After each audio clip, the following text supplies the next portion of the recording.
સમાચાર આણંદમાંથી કહાનવાડી ગામની સરકારી જમીન રાજકોટ ગુરુકુળને ફાળવવાના મામલે સરકાર દ્વારા ફાળવવામાં આવેલી જમીનને લઈ ગામના લોકોમાં ભારે નારાજગી વ્યાપી ગઈ છે।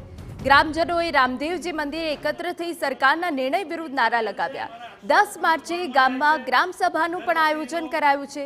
રાજકોટ ગુરુકુળના 11 લોકો રાજ્યમાં જુદી જુદી સ્થળે જગ્યા પડાવતા હોવાનો આક્ષેપ થયો છે। આગામી દિવસોમાં સરકાર વિરુદ્ધ અનેક કાર્યક્રમનું આયોજન કરાશે।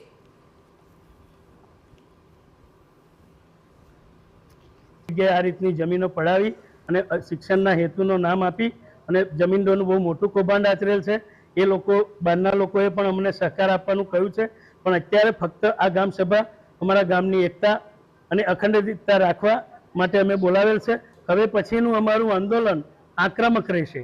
એને અમે તાલુકા કક્ષાએ લઈશું, જિલ્લા કક્ષા સુધી કરીશું। સંપૂર્ણ જમીન શૈક્ષણિક હેતુ માટે સંપાદિત કરવામાં આવી છે। એને જમીન સિવાય અમારા ગામ જોડે કોઈ બીજો વિકલ્પ નથી। આ ગામ એક ડુબાણમાં આવતું ગામ છે અને રેડ એલર્ટમાં છે। એ બી સરકારી ચોપડે નોંધાયેલું છે। એ જ્યારે ચોમાસામાં પૂર આવે ત્યારે આ એક જ સ્થળ એવું છે ઊંચાણવાળું કે ત્યાં આગળ અમે સ્થળાંતર કરી શકીએ છીએ।